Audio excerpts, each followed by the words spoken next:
Hey everyone, welcome to our channel. If you are encountering the error message, this group cannot be displayed on Telegram, then we are here with some few troubleshooting steps you can try to resolve this issue.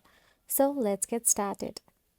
Firstly, check your internet connection and make sure that you have a stable internet connection.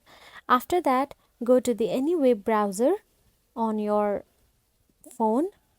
After you go to the web browser, make sure that you log into your Telegram account, and after you are logged in, tap on the three dashboard option available in the top left corner inside your Telegram account.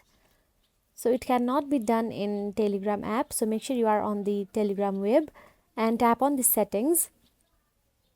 Inside settings, tap on the privacy and security option available there.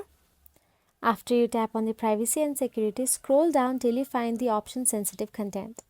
And if it is turned on or if the checkbox is checked, then simply toggle it off.